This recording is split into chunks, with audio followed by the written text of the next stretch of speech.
Okay, good evening, everyone, and welcome back once again to the We Are Marshall podcast. As you know, my name is Stephen Marshall, and this is my co-host, Bill McIntyre. As we state always, we're just two guys discussing the issues of the day, laying out the facts of those issues, giving you our viewpoint and our opinions on those issues. What we would like here at the We Are Marshall podcast is for you, our audience, to go all over our social media on YouTube, TikTok, Facebook, Instagram, Locals, X, Truth Social. And then I would love you to go share our episodes all over your own social media. That way we can get this word out on a lot of these stories and messages that Bill and I are delivering to you, our audience. And there's probably other people that would love to hear it. And we'd love for you to go to Rumble. Rumble is where we have our channel, which would be like a YouTube channel, but it's on Rumble. And if you go there, you can download Rumble for free. It's a free application like YouTube. And you can go to the We Are Marshall podcast and see all our episodes from last year, season 1, and the ones we've done this year for season 2. We'd also love it if you would, go and entertain our sponsors. Our first sponsor is Local Prints, New Hampshire, a large screen printing company in Hampstead, New Hampshire that can handle international and domestic screen printing. Give them a call, look them up, Local New Hampshire, Local Prints, New Hampshire, and Hampstead. And also we have MateConnector.com, a large dating website with all the bells and whistles of the big players in the dating market, but for a much, much more inexpensive price. Now, we'd love it if you would go to our website. Our website is at wearemarshallpodcast.com. On there, you can see a multitude of things. You can see Bill and I in different pitches. You can see a link to Bill's blog posts. He's got a number of them that you can go read. And he's also doing some episodic story writing on Vella, which is on Amazon. Like if you went to buy books there, you can go into his Vella there and read some of his episodes, and he'd love the support and input on that. And you can give him input on that at bill@wearemarshallpodcast.com. And just tell him what you think of his writing, or if you have any questions, or you just want to talk to him, send him a message. You can reach me at steve@wearemarshallpodcast.com, and you can inquire to me about many of the things that I'm also doing on our website, which is my first book that was published on Amazon, The Unforeseen Enemy. Go check it out, purchase it, and give me a review. I'd love to hear what you say. I also did release a new book last week called The Perception Therapist. You can go check that out also and, support me, see what you do, and see if you like it. And I'll be supplying more books by the end of the year. But we are going to jump into, we got a lot of news today, a lot of things happening in the world, and we've got some kind of themed things, again, like we're working on. So I'm going to jump right into my first story and then have a discussion with Bill about it as we do. So Grant Cardone states to his team. Grant Cardone is a large real estate mogul in New York. And what he said to his team today was to immediately discontinue all underwriting on New York City real estate. Why? We'll explain that. Grant Cardone is less than pleased with the ruling against former President Donald Trump, in which Trump has been ordered to pay $355 million in penalties plus interest. If Trump were to pay the full amount of the penalty today, it would cost him roughly $450 million. In a post on X, formerly Twitter, Grant Cardone said, "Dear Cardone Capital Team, I immediately discontinue all underwriting on New York City real estate. The risks outweigh the opportunities at this time. Recent political decisions will continue to deteriorate price and benefit states that don't have these challenges. Focus on Texas and Florida. That fact that he was found guilty, you might as well find guilty every real estate developer on earth," Kevin O'Leary said. New York Governor Kathy Hochul has tried to calm the fear that has come from the ruling, insisting that law-abiding, rule-following New Yorkers who are business people have nothing to worry about because they are very different from Donald Trump and his behavior, according to the New York Post. Kevin O'Leary believes that the ruling against Trump will likely be overturned on appeal, but the consequences of the decision may hurt New York going forward, including the threat by truckers to boycott loads to New York City, as reported by the New York Post. So this case to me, now you're having even other real estate moguls like Trump saying, what if we misstate one thing on an application? What, we're going to get sued too? And what we just talked about in the you and I together, Bill, was don't all these companies, if you put in a value, there's an appraiser that comes in, or they have underwriting, like you said, to Seesaw Underwriting. That underwriting goes and looks into all of these things that they're talking about. And if the bank's underwriting was okay with what Trump put down on his paperwork, well, then who really cares? It's the bank that's going to be... That essentially absolves him of any fault anyways, because it wasn't his decision. That's why... And they stamped that. That's probably why he will win on appeal. And they're going to see that this is scary, because if you look at Cardone, Kevin Leary, I'd like to see, I forget Barbara is her name. I don't know her last name on Shark Tank, but she's a big New York real estate mogul too. Yep. I'd like to see what she's thinking of. So basically, like, when you write something down, let's say you say, all right, my house is worth $600,000, okay? And you go to the bank and say, I want a loan for, it doesn't matter the amount, $100,000. So they're going to say, what do you have for assets? I have a property that's worth $600,000, a car worth X amount, and you're going to give them all your assets.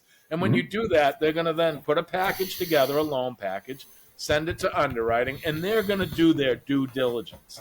So believe me, the lenders that he dealt with, Deutsche Bank and a few others, they're big banks. They do their due diligence. They were okay with whatever Trump put in there. They even wanted to do business with him again. So this is a victimless crime. And the reason it scares me, and I will talk about this in my next segment and throughout, is, to me, Democrats have talked about one issue for a long time, and it's what is called wealth distribution, taking from the rich and giving it to the poor in some fashion. This, to me, was just the code that broke the ability to distribute wealth through the legal system. Yeah. If this is the Da Vinci Code. It's the Da Vinci Code for that. So, and as you can see, I'm not just saying that, and that's not conjecture, because you're seeing even other large real estate moguls saying, we got to get out of here, because they see the dire situation they're in. Trump, from my understanding, is only worth about $1.5 billion. You just took 1/3 of his income right there. And they're stating that if he can't pay it, they're going to liquidate his businesses in New York. What do you think about this, Bill? Oh, I have so much to say about this. And I just want to say, if anybody out there had a knee-jerk reaction to what Steve just said about wealth distribution, that is not a conservative talking point. That is not a conspiracy theory. If you think about it for 5 minutes, it makes a whole lot of sense, okay? Absolutely. This is something the Democrats have always wanted to do. It's social engineering in a degree. It's false. It's the false pretense of equity. Forced equity is not equity, okay? Equality, and when I say equity, I mean in the sense of equality, not value. accrued value, right? But of course, that being a story of real estate, that has an implication as well. But the fact is that it makes a whole lot of sense. There's nothing crazy about it. It's not the first time Steve and I have talked about it. He proposed it to me before, and I had like an anvil the size of the one they hit Wile E. Coyote on the head with. It hit me. I'm like, oh my God, I can't believe I didn't realize that, So watch out for this, because New York is in trouble financially, okay? The federal government, don't forget, when they want to hire 80,000 IRS agents, they want to increase penalties and fines to recoup money for the federal government. Of course, hiring enough agents to fill, Cowboys Stadium is not the answer, but this is what it's about. It's about collecting fees and punishing people. And they probably thought they could get away with it because they thought that in New York, Donald Trump's a pariah. Let's look at New York for a second, okay? First of all, how much does Trump do for New York? I'm sorry, I bet he has a lot of people working for him. I bet he pays a lot of taxes. I bet he has a lot of real estate, a lot of things come through his real estate that generate income for New York, all right? Right now, New York is flooded with migrants, and the city is giving no indication that they care about it, all the way from the mayor down, okay? Overpopulation is a consequence of migrants. The people who are contributing to society, I'm sorry, but let's call it what it is, the people who own the bodegas all the way to the supermarkets and all that, and the Walgreens and the CVSs, the shoplifting and everything else, they're moving out. So you may have the same amount of people, but you've had an exodus of the people who actually pay taxes. All right. And then you have the city pulling resources from people that need it to give it to migrants, which is another story altogether. But, cutting overtime on cops to house migrants. And I've seen 2 major stories where migrants were beating up cops. Not a good formula. Put less people on the street and put them in more danger of getting beat up by these savages. And businesses are fleeing. Remington Rifles today, Steve, announced that they're pulling out. Yeah, they've been in New York 200 years, Steve. Yeah, you were going to see 200. So I'm gonna go over that in my next segment, and I get into detail. It is going to be terrible. Yeah, I mean, Remington is a hallmark of New York. Well, the whole problem that I have, Bill, is New York, period, is a hallmark of the United States. I mean, New York City is considered the greatest city ever. Oh, Ellis Island, Lady Liberty, all that stuff. Yeah, not anymore. This story is very troubling because it sets a terrible precedent. It's going to see a reaction that's tenfold what they thought it would be. Even the governor had a chance to make this right. She's terrified. Kathy Hochul is terrified of what this is going to do, and she's trying to say that Donald Trump is he's an anomaly of businesses, and they just want to punish people who do business like Donald Trump.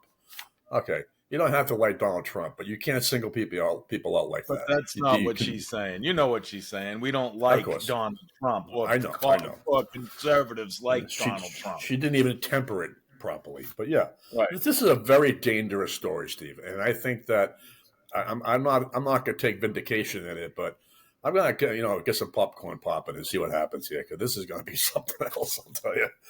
Well, you'll see in my next story how dire it looks. But I was involved in underwriting. I was always involved in underwriting when I worked for the finance company. I know how underwriting works. You always had to do lots of due diligence on the person that was trying to borrow. They were independent of management. Sales had nothing to do with it. The underwriter was the one who signed off on that loan. He had to make sure that the numbers all added up and that the value was there and the price was right. Everything was above board and everything in that folder. Yep, exactly. But good story. Pay attention to what's going on in New York. And I'm going to say this. I'm going to make a prediction. I'm not very good at marking things on a podcast like some of the podcast people. we got to start keeping a special folder. But I'm going to get doing that because a lot of things that Bill and I continue to say keep coming true. Now, what I'm going to say here is you watch. They're going to hire a strew of paralegals or legal secretaries or something that's going to go through the work of some conservative people that do business and have gotten loans. And if they see one I not dotted or one T not crossed in an application, they will do the same to that person. Mark my words. And watch how many businesses follow suit and say, we're not doing business in New York anymore. And we will talk about that in my next segment. But good stuff. Pay attention. We're going to move on in the We Are Marshall podcast here to Bill. Give Bill his first topic of the day. Go right ahead, sir. All right, man. Who likes flying? Who likes commercial airlines? Because we've had some unbelievable stories in the news about flying lately. So I have a theme today.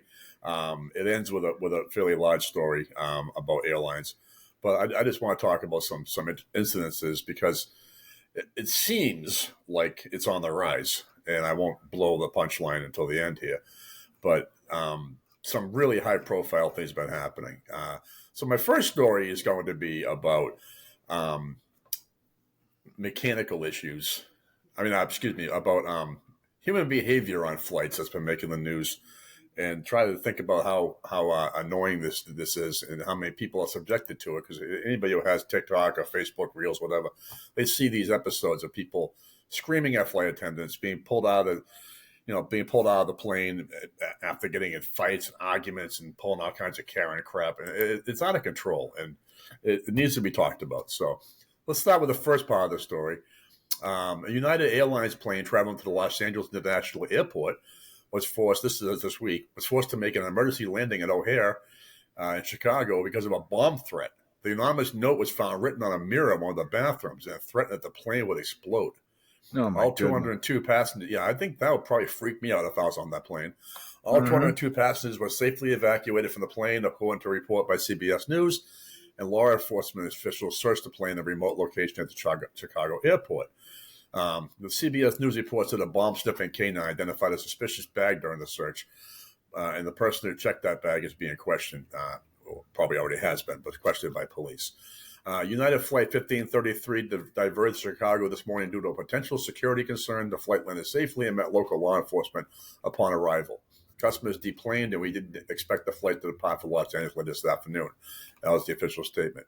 But the FBI is investigating as well. And early this morning, they said FBI Chicago and local partners responded to an incident, and there's no indication that there is an imminent threat to public safety at this time.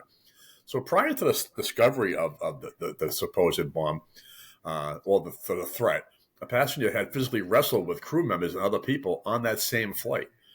So that obviously draws more concern and it puts more pieces of the puzzle together. So the plane landed at 7:44 a.m. local time, nearly 2 hours after it left New Jersey. At one point, one passenger told CBS News that plane staff announced that the plane would be making an emergency landing, but wouldn't give a reason why. So they kept it pretty tight-lipped as well. They couldn't get out of their seats. When they landed, they said that someone had written on the mirror in one of the bathrooms that there was a bomb. I guess they deplaned first before they told them that. Another passenger said they were being directed back to a terminal, but they had to leave all their belongings on the plane, and they had no idea what was going on next. So basically, this story is one story about terror related, if you will, which is kind of like a sad thing. And then you have the human behavior aspects of it, in which you talk about some of just the simple bad actors that have been coming on planes. So this is a day after the American Airlines plane was forced to make an unscheduled landing on Tuesday after a man attempted to open an emergency exit while the plane was in flight. Oh. The flight was on its way to Chicago from Albuquerque, New Mexico, when it had to turn back shortly after takeoff due to a disturbance in the cabin involving a disruptive customer, a spokesperson told Newsweek. The American Airlines plane landed safely and was met by local law enforcement. The FBI is also questioning that incident. Fellow passengers quickly responded to the unnamed man's alleged attempt to open the door by forcefully restraining him. It looks like 5 guys actually tackled him, and they had zip tie type. Good. I don't know if the plane provided them or not. They probably have those now, but they basically sat on. Yeah, those guys will get charged with assault, probably, right? Absolutely. They basically sat on the dude for the entire rest of the flight. So good for them, heroes. The guy doesn't remember any of it. He was so entirely intoxicated that he doesn't remember any of it. One guy, Barstool Sports' Zach Eckine said that he was shaken out of his Panda Express and tequila-induced stupor by a man trying to aggressively open the airplane door 4 rows back from him. And then he's the one who told them how they restrained him. And then he posted later, just safely landed back in Albuquerque. But holy shit. Unbelievable. Wow. I mean, they're laughing, but Jesus, they're on that plane, So an image of a man in a hooded sweatshirt being led on the outside of a jet bridge by 4 officers was shared in a post by Eckine, who captioned, "Ladies and gentlemen, we got him." Okay, now we have another case. On January 17th, a plane bound for the U.S. was forced to turn around after a passenger said to be drunk bit a member of the flight crew. The assailant, a 55-year-old man, is American national, was heavily drunk on the flight, according to All Nippon Airways. The South China Morning Post said. A total of 159 passengers were on board at the time and were forced to return to Tokyo, and the flight was headed for Seattle. And then this guy, as well, does not remember any of it. He was so blind drunk and taking sleeping pills. Oh, my goodness. And then, we have the more than nuisance stories about the airline crews who are simply not giving service anymore because either they're disgusted about what's been happening or they simply don't have the staffing or people continue to surprise them with their bad behavior. But this poor woman on a flight to Puerto Rico was sitting below the overhead compartment and something was dripping on her. All right. It was a substance she couldn't even identify.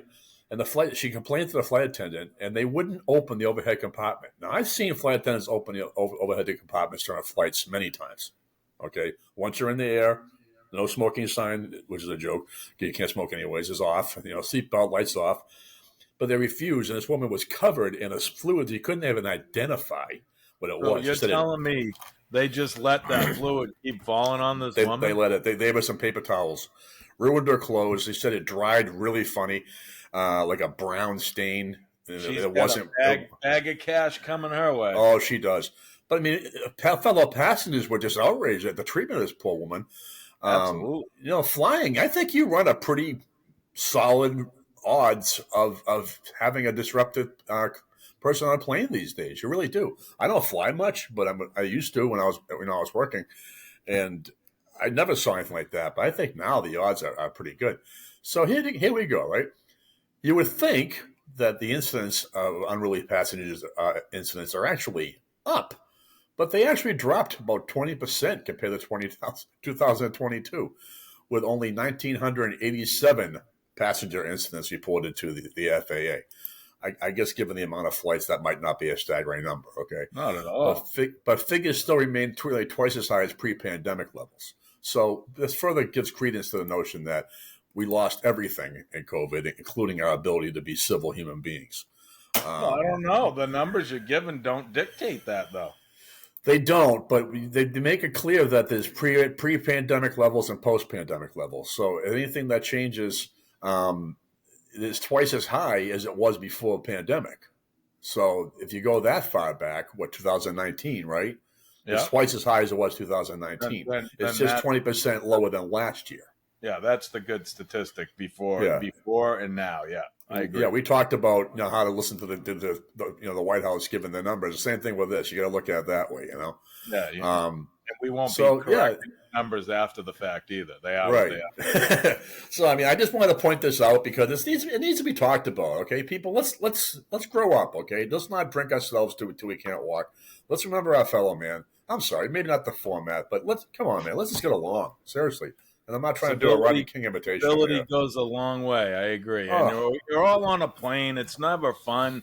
I mean, you're all cramped in these quarters. I don't know about you. Everywhere I go, it's small for me as it is. Yeah, so not much bigger for me. It's small for me either. Yeah, so I could totally understand how that would aggravate anybody. Traveling to me, I like to do it because I like to get places, but it can be cumbersome adventure because you're exhausted when you get there. Yep. You're exhausted when you get home. Traveling can be a daunting thing, but people, you got to keep yourself under control because you got to remember everybody's going through the same thing, and someone on that plane might be going through something way worse on top of it that you don't know about. So you could be going or coming from something traumatic and all that. Exactly. Steve, I guarantee your mother and father said the same thing my mother and father said to me a long time about stuff like this. Okay. Mom and Dad, I'm miserable. We all are. Shut up. Yeah. Okay? Exactly. But if you said that to today's generation, they'd call DCF. but we're going to move on. I don't know why I'm laughing. You're right. Here at the We Are Marshall podcast, please hit that like, share, and subscribe on our Rumble channel. You can download the Rumble app for free and look up the We Are Marshall podcast. Also, if you like anything in this or dislike or you want to talk to us, you can reach Bill at wearemarshallpodcast.com, and you can reach myself at steve@wearemarshallpodcast.com. But now we got two of the issues behind us, Bill, which sets us up like we do for our second issues. Yep. So I'm going to jump right into my next one now, and this one is Trump's penalty could cause New York business exodus to Florida. As New York State becomes legal banana republic, legal experts analyzed what they called breathtaking civil penalties against former President Donald Trump Jr., Eric Trump, and former Trump Organization comptroller Jeffrey McConney, and ex-CFO Alan Weisselberg, warning other corporations based in the Empire State may realize they could suddenly be put out of business by the state on a political whim. New York Supreme Court Judge Arthur Engoron found Trump liable for more than $350 million in damages in the fraud suit brought against him and his company by New York State Democratic District Attorney Letitia James.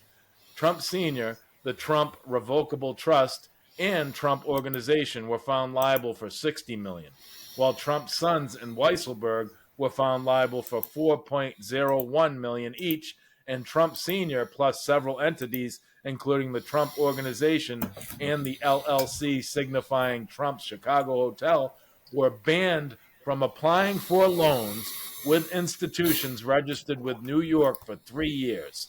The 3 Trump family members were also banned from serving as executives of any business or legal entity based in New York for a similar length, which is key, as the Trump organization is housed at its iconic tower at 5 Ave and East 57th Street.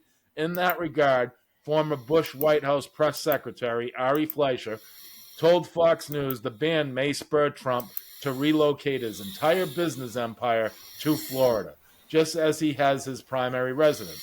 If you were Eric or Donald Jr., what are you going to do, he asked. You just say goodbye to New York, which fits a pattern that many successful people have been doing and leaving New York because New York is just too political, too blue, and too punitive. You are seeing that in the business community and among upper-income New Yorkers already, he said, adding the state's crime wave accentuates the issue. George Washington University law professor Jonathan Turley further commented to Fox News that Engoron, and that's the judge again, appeared to compound the highest fine figures in most of the areas adjudicated, noting that the New York civil law in this area is unique because the proverbial crime can essentially be victimless, as I stated in my previous story. It's an odd one because it does not require that anyone actually lose money. And so James was able to come in here with this fraud figure, and she kept on going up. Turley said the public and other legal officials may indeed take note of Trump's world's penalty, because when you are imposing fines larger than the budget of some countries, you really have to wonder whether you've allowed your thoughts to run away with your judgment. It's one of the greatest ironies of this case. In the name of protecting businesses in New York, you probably just led to hundreds of businesses looking at potential rentals in Florida because they look and they go, wow, if we fall on the wrong side of the politics in New York, they could sell us off for spare parts. Fleischer noted that New York's justice system has descended into a quasi-political entity, in that liberals and Democrats have been placed at the highest levers of power for the past few decades. He noted that New York County, which is Engoron's purview and contains Manhattan Island and Marble Hill, has voted on average 85% to 15% Democratic in presidential elections, going back to his former boss Bush's first race in 2000. New York State hasn't awarded its electoral votes to a Republican since Ronald Reagan, and only sided substantively with a losing GOP candidate once, when Thruway namesake Governor Thomas Dewey lost to President Harry Truman in 1948. Fleischer called Engoron's ruling a legal extension of liberal activists successfully pressing to have Trump's name stripped from buildings in New York City. Officials have also squabbled over land Trump had donated to New York State for parkland. To signify the 2006 gift, 436 acres in Westchester County were named Donald J. Trump State Park, and large signage was posted on the nearby Taconic Parkway. In what CBS reported to be the 7th attempt to strip Trump's name from the park, State Senator Brad Hallman, Democrat from Greenwich Village, put forward legislation to do so this last year. Residents of a high-rise and then Rep. Jerry Nadler's Democrat New York district in 2016 voted to strip Trump's name from their complex, as Trump later took to X, then Twitter, to rail against the lawmakers' long-ago fight with him over the land when the then Judiciary Chairman launched the Russia probe. There's very little pressure pushing back on these politicians here in New York to stop doing it because it's wrong, Fleischer added. So unless the appeals process in New York comes to the rescue, it's become a legal banana republic. Turley told the story that when Trump very likely appeals the decision, the appellate court, which is higher than the districted Supreme Court in New York, will have to determine whether the former president was subject to a selective prosecution.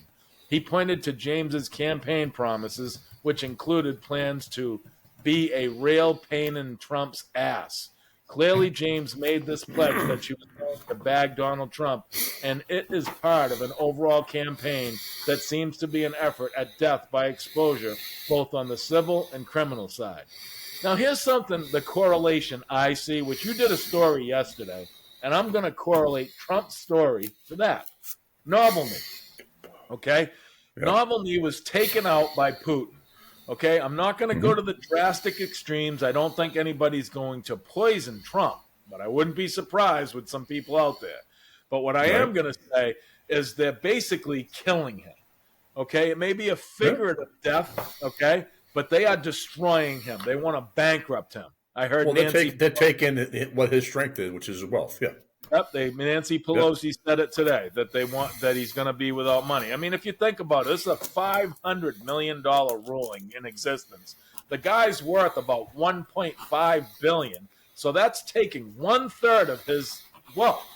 And like they're saying, that's the amount of a whole country. So if you don't think my theory on wealth distribution is coming to fruition in New York, then I'm sorry. My opinion is you are misguided and you're not paying attention. Because this is what the Democrats have wanted to do for years, and here it is. They've done it. They took down one of the richest, most famous businessmen in this country just from misstating on an application the value of a property that the underwriting of said banks had absolute no issue with, never missed a payment, paid everything down, and they wanted to do business with him afterwards. So you people out there, if I'm wrong, send me scathing emails telling me, because this is ludicrous. It's even being said by higher people. And look at Cardone now. He's now ceasing all underwriting in New York. Kevin O'Leary's saying he's going to get out of there. And watch the dominoes fall over the next few weeks, because many more people are going to be in fear of this. What do you think, my friend Bill? Well, first of all, Steve, I want to apologize for stealing some of your thunder in the last segment. I think I talked about a lot of stuff that you would talk about, and that's okay. Not recognizing that you were going to talk about it as well. But so I don't need to really review. I'll just say it again that you're losing the people that provide the one thing that New York needs more than anything, which is income and taxes. And you got people coming in who are going to take, which is not a good formula, and they're doing it in a way that is motivated because they simply don't like the guy and they don't want to be president again. So it's disgusting, okay? And it's not much different in principle than what Putin did to Navalny, okay? It's not. They're trying to eliminate an enemy and killing him. You know, Navalny needed blood. Trump needs his money. So they're getting each of them right at their Achilles heel, okay? It's disgusting. And you just said something that means a lot, because you are the first person I've heard propose the wealth distribution theory, okay? I thought it was very clever of you, and it was one of the things that made me do a lot more three-dimensional looking at all my stories, because, you know, telling a story is one thing, but really looking at every angle is the hard part of doing a podcast, right? So I did that, and I got that based upon stuff like this. I think a lot of people, if they entertain this notion, just entertain it, just for the sake of being open-minded. If there's anybody out there who can still do this, I want to encourage our listeners or our watchers, depending on what format you use, to just take a second and ask yourself if it makes sense, because it makes a lot of sense, okay? It isn't that they're taking the money from him so much as they have an opportunity to unjustly take a ridiculous amount of money, take it from someone they don't think should have it, and give it to someone who they think should have it. Well, no one has the right to make that decision in this country. At least it used to be that way in this country, okay? So it's a very important story. And the Exodus part of it, like I said, Remington, you don't have to like guns or not. Remington was one of the oldest companies in this country. 200 years they've been in the same spot in New York, and they're pulling out because it's such an unfriendly place to do business. And such cost to move an entire, a business. They're going to be paying all kinds of unemployment insurance to people who don't want to move, relocation expenses for those who do want to move, to stay with the company and all that. It's a tremendous thing. You don't make a decision like that without things being really, really bad, okay? But this is the gist of the Democrats, okay? They made a brash decision because why are they so afraid of Donald Trump, okay? The guy was president. Okay, and if we really look at the culmination of his presidency, he didn't hurt anything, really. He didn't do anything wrong to people. He might have hurt some feelings with some things he said. So he exposed a lot of people in what he did. But also for them to say, like, he's this threat to democracy, what happened when he was in office? Where was the threat to democracy? It was not there. We haven't had democracy in this country in a long time. Yeah, Trump said something today that I was very proud of him about, which I don't really say that, and you know that when he says something. And I don't know if I believe it but I just think he's playing political, and he said something great. I don't know if you saw him today. He said, I may have. Yep. They asked him how, they think you're going to go for revenge. And he came right out and he said, my best revenge will be success. So, I mean, if that's a person that wants to, how can he ruin the democracy anyway? This is why the second time he said that, Steve. He was interviewed after the first Republican debate, and he said the same thing. He was interviewed, and they asked him that very question. People are concerned that when you become president, you're going to spend all your time on revenge, and he says, "No, I'm going to spend all my time getting this country back to the way it was before I left it." Before I left office. And he says it's not going to be about revenge. It's going to be about making everything successful. He's sticking to that message. And I love it too, because I hope he's right. I think we also discussed the possibility that he's just blowing smoke and gaslighting us on that one too. But because Trump definitely wants to get reelected, right? You can't do anything until he gets back in. But I think it's a very mature side of him that we haven't seen.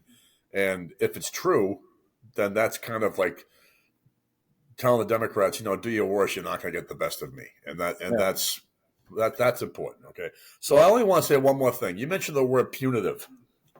Yes. Well, their legal system is anything but. Maybe their handling of real estate moguls is punitive, but they certainly have a turnstile when it comes to criminals. I'll tell you that much. Yeah, that's so true. But yes, they are going after. This is the thing. They're going after the people that supply the jobs, pay the most taxes, supply, rifles like that company or real estate or anything like that. Yeah. This is what's scary. I just want to end this segment with a couple of thoughts. One, why are they going after this guy so hard? Okay, I'm just saying this on the side that I don't care. Is that rhetorical? No, I'm just like thinking it out here for the people to hear us. Like, think about it, people. They charged him with 91 counts. Okay? They went after him in a civil fraud case. They also went after him with E. Jean Carroll for a defamation case where he lost $83 million there. Okay? They're going in Colorado, Maine, and I forget, there's another state where they're trying to remove him from the ballot. Okay? If this isn't, like they said in the article I had, Banana Republic, I don't know what to tell you, people, because this is crazy. These are things that get done in third world countries. Okay, we are the most powerful democracy or republic, I guess you could say, on the planet, and we need to start acting like it. We got like children in politics. It's ridiculous. It's like high school. I don't like that clique over there, so I'm going to ruin them. I mean, it's awful. I'm so and clearly not one of them ever got punched in the mouth in the schoolyard either, obviously. Not one of them, but the main thing, Bill, and this is not rhetorical, but it's the question that everybody really has to look at. Why are they so afraid of him? What is to fear? You watched him for 4 years. You might not have liked some of the things he said, but what did he do that really hurt you? That's what I'd like to know. So if people want the economy that he had back, so they must like something. That do listen to us, send me an email at steve@wearemarshallpodcast.com and tell me what Trump did so awful other than his uncouth mouth while he was president. But we'll move on. Good segment. I like that. Bill's going to continue his theme here at the We Are Marshall podcast with the plane. So go right ahead. Let's explain what's going on there more. All right. So let's talk about maintenance. This is scary. I had a friend in high school that his father worked for the airlines. And one of us asked him about, how often, airplanes really maintained. I wasn't really encouraged by his answer. I'm hoping that things have changed since then. But planes go along. They do a lot of airtime, and I don't know what the regular scheduled maintenance schedules are on these things, but they take a beating, and sometimes it happens in clusters in which you have mechanical incidents. Okay, so let's just talk about a couple of them. Recently, a Miami-bound flight caught fire. And when they landed the plane, the investigation revealed that the plane had a softball-sized hole above the engine. And I'll think about that. A softball is this big. Oh, my goodness. Yeah.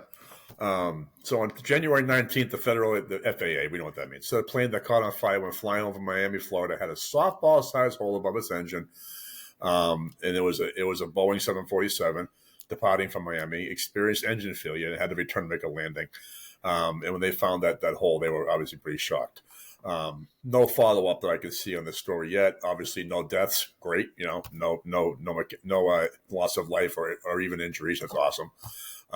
Always. Then you have the very recent story, which we all heard about, was the 737 MAX operated by Alaska Airlines that was devoted to the Portland International Airport after losing the mid-aft door on January 6th.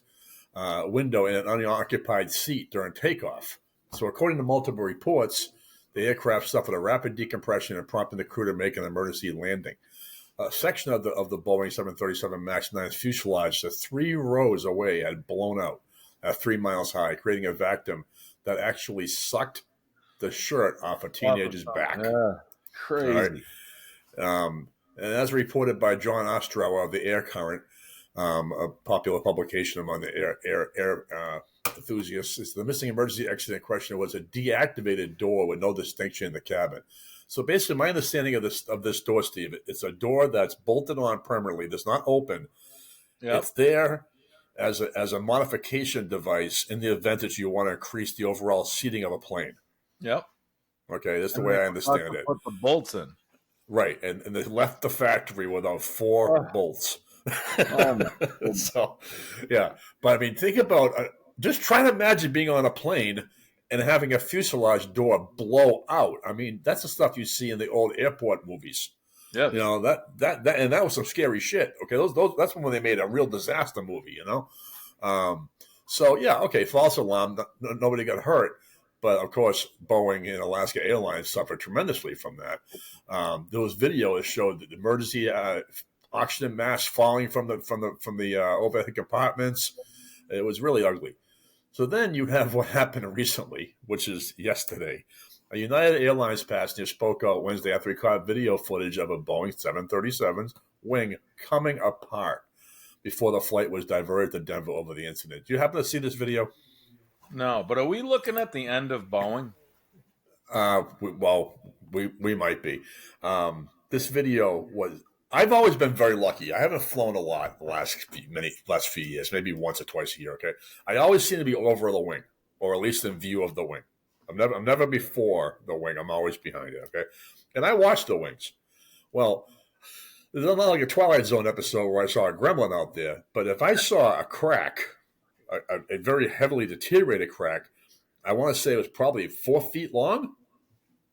In the video, it was really frightening. It looked like the wing was going to crumble off of the plane, and they were at maximum altitude when they saw this. Okay, so they got the plane landed safely. Obviously, no damage. It was diverted to Denver. This gentleman named Kevin Clark captured the video. Pretty famous video. It's going to be almost as big as probably as the lawn footage from the Kennedy assassination, but the Zapruder film, the Zapruder film, yeah, it prompted the Boston-bound flight to make an emergency landing in Denver. He said shortly after takeoff, he experienced the most violent shuddering and shaking before falling back to sleep. Planes can do a lot when they have mechanical failure, but without a wing, there's nothing good that can happen with that. Wait a minute, he felt what? And violent shuddering and shaking. What? Yeah, I know. Sleep? I don't think I'd be able to sleep. No, I don't think I'd ever fly again after that. Oh. What are you thinking? I knew you'd pick up on that. Yeah. So Clark joined Fox and Friends to recount the experience as travelers endure looming concerns stemming from the safety of the aircraft. Now, as a routine now. It's an amazing story. I went out, looked out the window, went back to the cockpit, came on the PA system and said, "We're going to be diverted to Denver. There's some minor damage to the front of the wing." Minor, damn it. Oh my God. And we got a filmmaker with narcolepsy, right? Yeah. Nice. So he said, I immediately threw my window open to look at the wing, and the trailing edge of the strut was totally destroyed like you see in a picture. Oh, wow. don't they walk around the planes before, some kind of inspection? You think you'd be looking for that. Wings everywhere, yeah. You're looking for an engine that might be falling off, little stuff like that, right? So, okay. That's kind of important. So United said Tuesday that the Boeing plane with 165 passengers aboard landed in Denver on Monday to address an issue with the slat, is what they told the people aboard. So I guess when they saw the real story, that they're really probably a little more concerned about the communication process there. So this is not a 737. Actually, it was a 757. But it's still a Boeing plane. And Boeing's in the news today as it announced that it has removed executive Ed Clark, the head of its 737 MAX passenger jet program, after a dramatic and terrifying mid-air blowout in January. But I discussed that a minute ago. What happened here is that Alaska Air only has, I believe, 737 MAXs. Well, most of their fleet consists of the MAX. They've grounded every single one of them, and they're waiting for orders of new planes, which Boeing arranged, a good deal on because of what the situation was. It's their fault. Well, now it looks like they might not ever get those replacement planes, which means it might be the end of an airline. So imagine putting, all the eggs of your business into one vendor. In this case, Boeing is the vendor for their product, which is the plane, and they're going to pay out of business. This is a really big deal. But this is the Democrat dream right here. Yeah, I know. They love them little companies because let's be real, Alaska Airlines isn't a huge airline, No, it's mid-size maybe to small. So this I would say it's small. Alaska only has, I think, a population of under 500,000 people in the United States, I think. So, all right. Well, this opens the door to a big airline like American Airlines, Delta, or something to swoop right in and take over that company, and that's what the Democrats love, I guess, huh? So the 737 is Boeing's best-selling plane. Okay, I've actually been on quite a few of them. It's been a source of repeated problems over the last 5 years, though. After the 20-month grounding they had in 2019 and 2020 following two crashes that killed a total of 346 people. Now, you don't think about airplane crashes. They're statistically very low, okay, but they do happen. And when they do happen, a lot of people die. 346 is a lot of people. Mm-hmm. And more recently, the door plug, as we know, blew. That was a terrible PR episode for the company. So a preliminary report by the NTSB found that the four bolts should have held the door plug in place are missing, and now they're addressing Boeing with that as well. So they have a complaint as well as maintenance issues. So they what happened is Boeing let go of the guy in charge of this program. And it didn't help that the stock lost 1.67 points today on the announcement of another incident with their planes. So Boeing was forthcoming and said, we caused the problem and we understand that. And he told investigators during a call after reporting the last quarterly loss, whatever conclusions are reached, we're accountable for what happened. So Clark had been in the company for 18 years. He was not in charge of the MAX program all the time. He stepped in March of 2021, assuming that title after the jets had been returned to service following the crashes. But he previously held roles related to the 737 as chief engineer and chief mechanic of the 737. So there was it's a pretty sad story, I think, that you want to look at that way. You have a business that's really struggling. You asked a very valid question, is it the end of Boeing? If they can't be relied upon to remedy situations and then produce new product, I understand if you don't throw a plane together in 10 minutes. I understand that. But it's a pretty developing, ongoing story. But when it affects the stock market and all that, and then you hear about, heads rolling, it's a bigger story than we probably looked at originally. So. Oh, I agree. And the big thing is what is Alaska Airlines supposed to do? I mean, they're all grounded. That's just it. Yeah, they're going to be buying off a Spirit pretty soon. Yeah. So, well, the bottom line is they've got a lawsuit probably against Boeing. So that's another thing that's going to hit Boeing. Boeing could be in big trouble here, and that's pretty sad because they've been a very innovative and great country in our company in our military and other respects. So it's sad to see. It just looks like I wouldn't be I'd be willing to bet that if they went and did a corporate overview of Boeing, meritocracy was ripped out of it, and this is why we're seeing some of these issues. I think that's going to be the ultimate device of most companies, Steve. I really do. I agree. But good stuff, Bill, and people pay attention to the planes that are going out there. Here at the We Are Marshall podcast, we'd love for you to go check out our social media on YouTube, TikTok, Facebook, Instagram, Locals X, Truth Social, and go subscribe and follow our channel on Rumble. It's an application you can download for free and look up the We Are Marshall podcast.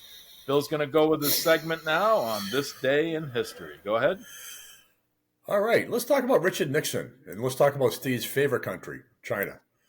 This is this day in history, 1972, Richard Nixon visited China. This was a huge moment in American history. Was it huge also, or huge? Well, sure. Let's go with the local dialect, huge, E-U-G-E. It was enormous. How about that? Implications with the Cold War and everything else, and international relations, and our relation with one of our major enemies, who was also very familiar with our other major enemy, which is the alliance between China and Russia. So, very important how this happened and why it happened. In an amazing turn of events in 1972, President Richard Nixon takes a dramatic first step towards normalizing relations with the Communist People's Republic of China by traveling to Beijing for a week of talks. Nixon's historic visit began to show the slow process of reestablishing diplomatic relations between the U.S. and Communist China.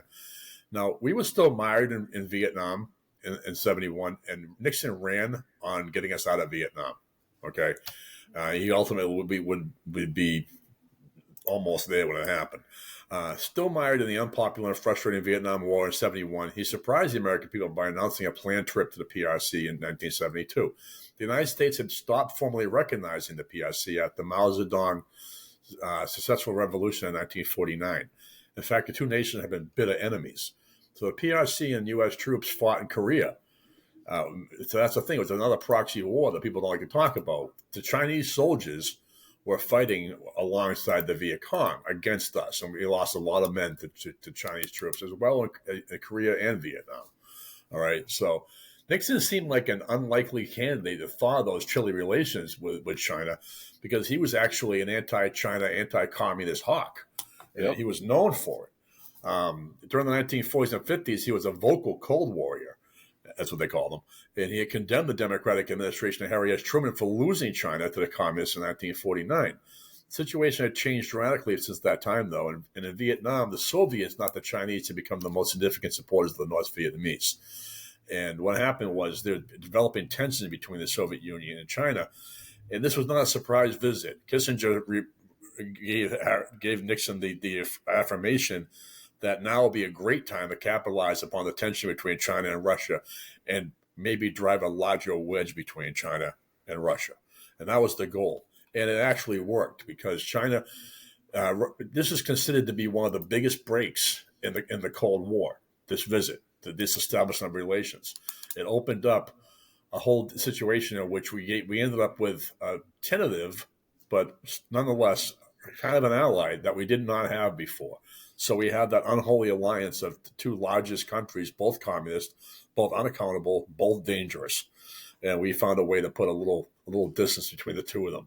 So it will prove to be one of those things that will probably vindicate Richard Nixon in the eyes of the American people as a president. It might be too recent, Watergate and all that, but history tends to vindicate those over time.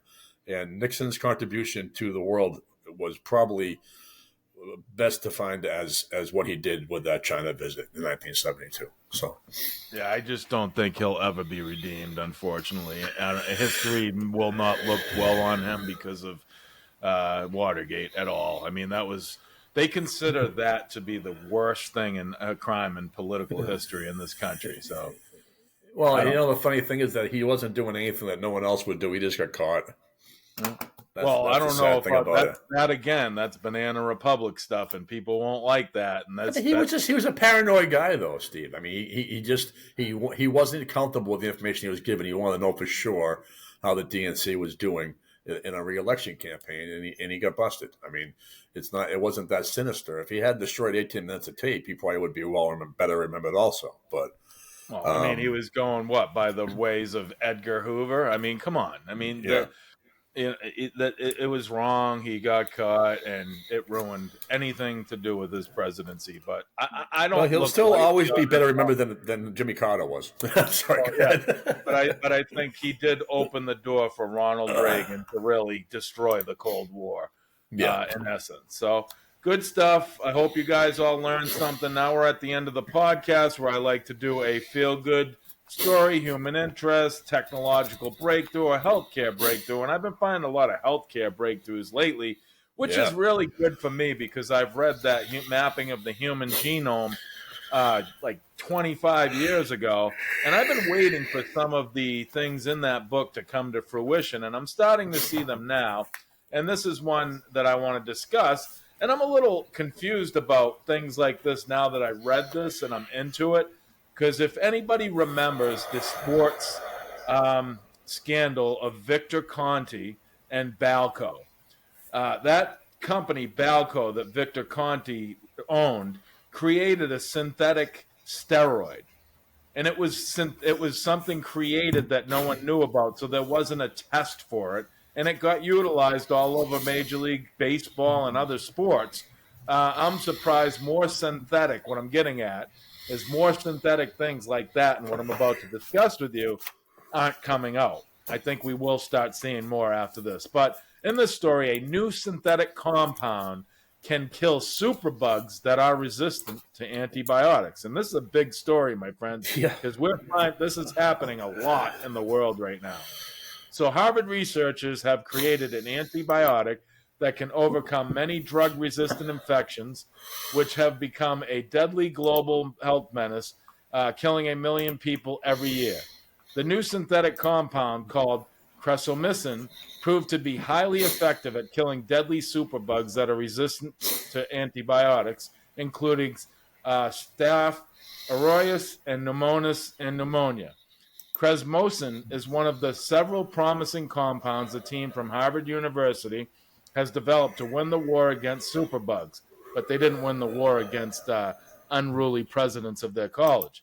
The team, led by Professor of Chemistry and Chemical Biology Andrew Myers, reported in Science how the new molecule demonstrates an improved ability to bind to bacterial ribosome. Biomolecular machines that control protein synthesis, disrupting ribosomal function, is a hallmark of many existing antibiotics. But some superbug bacteria have evolved, shielding mechanisms that prevent drugs from working. The new molecule draws inspiration from the chemical structures of glycosamides, a class of antibiotics that includes the commonly prescribed clindamycin. Like many antibiotics, clindamycin is made via semisynthesis, a process in which complex products isolated from nature are modified directly for drug applications. The new Harvard compound, however, is fully synthetic and features chemical modifications that cannot be accessed through existing means. By leveraging the power of organic synthesis, we are limited almost only by our imagination when designing new antibiotics, said study co-author Ben Tresco. The bacterial ribosome is nature's preferred target for antibacterial agents, and these agents are the source of inspiration for our program. Bacteria can develop resistance to antibiotics by expressing genes that produce enzymes called ribosomal RNA methyltransferases, which blocks out the drug components that are designed to latch onto and disrupt the ribosome, ultimately blocking the drug's activity.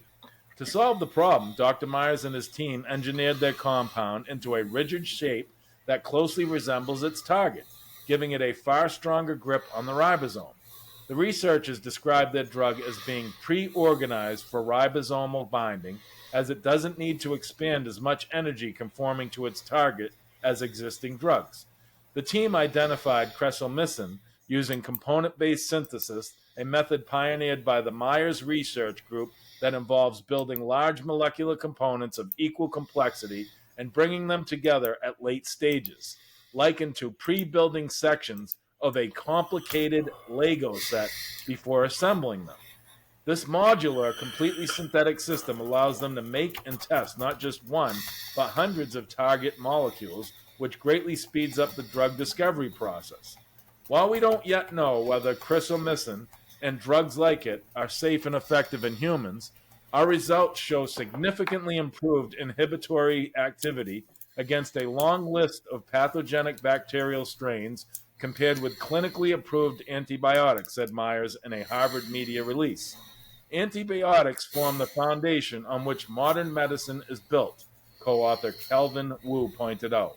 Without antibiotics, many cutting-edge medical procedures like surgeries, cancer treatments, and organ transplants cannot be done. The research received earlier support from Harvard's Blavatnik Biomedical Accelerator, which awarded funding to his lab in 2013 to enable testing of drug compounds. Ongoing research by Myers was also recently awarded $1.2 million by a nonprofit organization for further development on oral antibiotics that could end the scourge of drug-resistant infections. Now, this is great because we're taking nature and creating a compound that doesn't exist, but utilizing it to help. Now, if Victor Conti could create a synthetic steroid and it went in the body and it worked efficiently for many of those athletes, these guys are going to do the same thing, but it's not going to be a steroid. It's going to be life-saving medicine. This is some great stuff, Bill.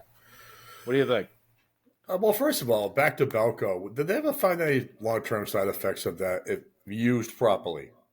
I have not heard anything negative about what Victor Conti and Balco did with the usage. This is why they say when the what was that report? The report that came out in baseball. I can't remember the name of it in my head. I know what you're talking about. Yeah, they all got pulled into this, and this is why many of them didn't test negative for like everybody suspects Barry Bonds of doing steroids. He never failed the test, by the way, but he did work with Victor Conti very closely and Balco. So and he also put on 50 pounds of muscle in one season too. So. Well, the reason he probably never failed is he was taking a synthetic steroid that wasn't involved in the testing process, so they'd never find it anyway. And that was the idea. That's why he took it. So exactly. And otherwise, he was taking good old-fashioned HGH. and in actuality, Victor Conti might have been the one that catalyzes a process like this, even though he did it for nefarious purposes. So it's good that they turned it around and did something wonderful with it. Well, this sounds to me like, I'm sorry, but I mean, the overall application here is, fighting the epidemics from happening again. I mean, the world came to a stop with COVID, and we now know that the biggest enemy we have is the germ. No, we all know now that the biggest enemy we have is the United States government. Because we have just got classified, and if you want to bring up COVID, the CDC just this past week, not this week, but the week before, said now we can look at COVID as if it were the flu. Are you fucking kidding me? We went through all this shit, and if anybody even brought up that COVID was the flu, they were canceled. Oh, you are a right-wing conspiracy theorist. Exactly. So, well, let's call it what this is, okay, Steve? This comes on the heels of Anthony Fauci basically saying that, well, we were winging it. Yeah. I mean, where did the 6 feet come from? Oh, we just willy-nilly came up with that. Are you kidding me? I mean, I look at that and I say, okay, yes, I know the people look to not everybody, you and I don't, but people look to the government for answers in times of crisis, so they had to give us something. I understand that. But they were out there saying, they got people out there who are, I told you, I'm getting attacked in a supermarket, being called a terrible person because I wasn't wearing a mask when they had no mandate. They're going to kill people. Yeah, people went crazy about it. They were like latching onto these guidelines like they were science, and they just weren't. And then on top of that, they're saying, "Oh, follow the science." Well, okay, give me some science and I'll follow it. Well, if they had followed the science, things would have been better. But whatever. I know. But good stuff. I hope you guys all pay attention to many of these end of the podcast. I love these stories you're finding. I don't know where you find them, man. We usually get some really good information that's going to be beneficial for you or maybe someone you know or someone in your life. But anyway, we're at the end of the podcast. As usual here at the We Are Marshall podcast, we'd love for you to go to all of our social media, YouTube, TikTok, Facebook, whichever one you want, Instagram, Locals, X, Truth Social, and of course Rumble, where our channel is populated. Download the Rumble application for free. go into the search and type in the We Are Marshall podcast, and you'll see season 1 of our show and the season 2 that we started this year. Also, if you follow and subscribe to the channel, you will get notified of any new content that we put out on the podcast. Bill and I now are currently trying to build up something for a member section where we will discuss many, many more topics other than just the podcast.